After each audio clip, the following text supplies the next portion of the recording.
On January 6th, I left Trinidad, Texas, and headed down to our state capital, Austin, Texas. Just 2 days later, on the 8th, I had done what I would consider the biggest accomplishment in my life. I had placed third at the state competition for Congressional UIL debate.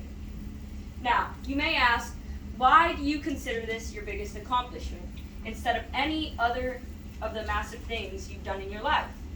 At the end of this speech, you'll understand why I chose to talk about Congressional UIL debate. Now, competing at the UIL state debate congressional tournament was life-changing and significant because I spent months getting to that point.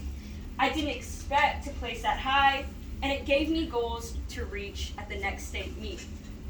Now, let's start with my first point. I put months into getting here. In September, I had started studying for my regional contest, which would take place in November. The days quickly passed by, and the competition came up.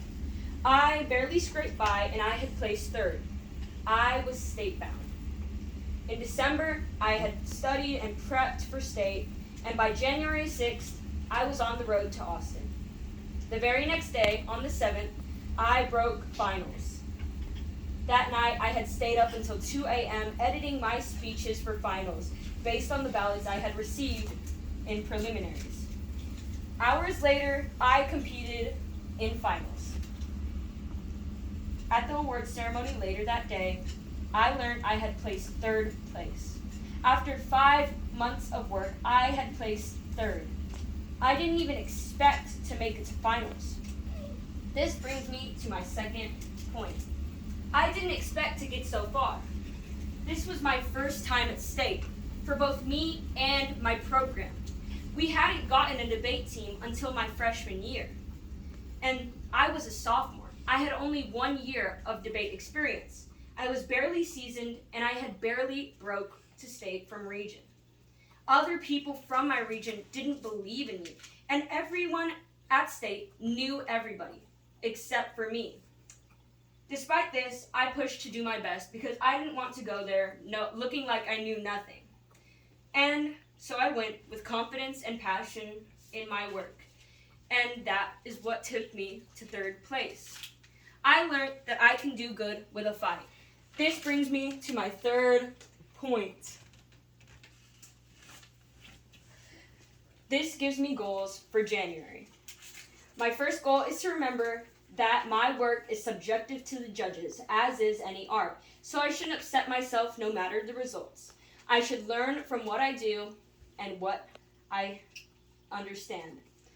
And secondly, my win is not guaranteed, and the ballots will teach me what I need to learn. Another goal for me is to break to finals, to give confident, passionate, amazing speeches that will take me there. And lastly, I will do my best to improve, to surpass to third place. In conclusion, UIL state competition shaped me and is so significant because I spent months getting there. I didn't expect to get so far, and it gave me goals for the next competition, which is this upcoming January. I want this speech to become an example of how you can achieve as the underdog, as how you can go out and be confident and win on your terms. Thank you.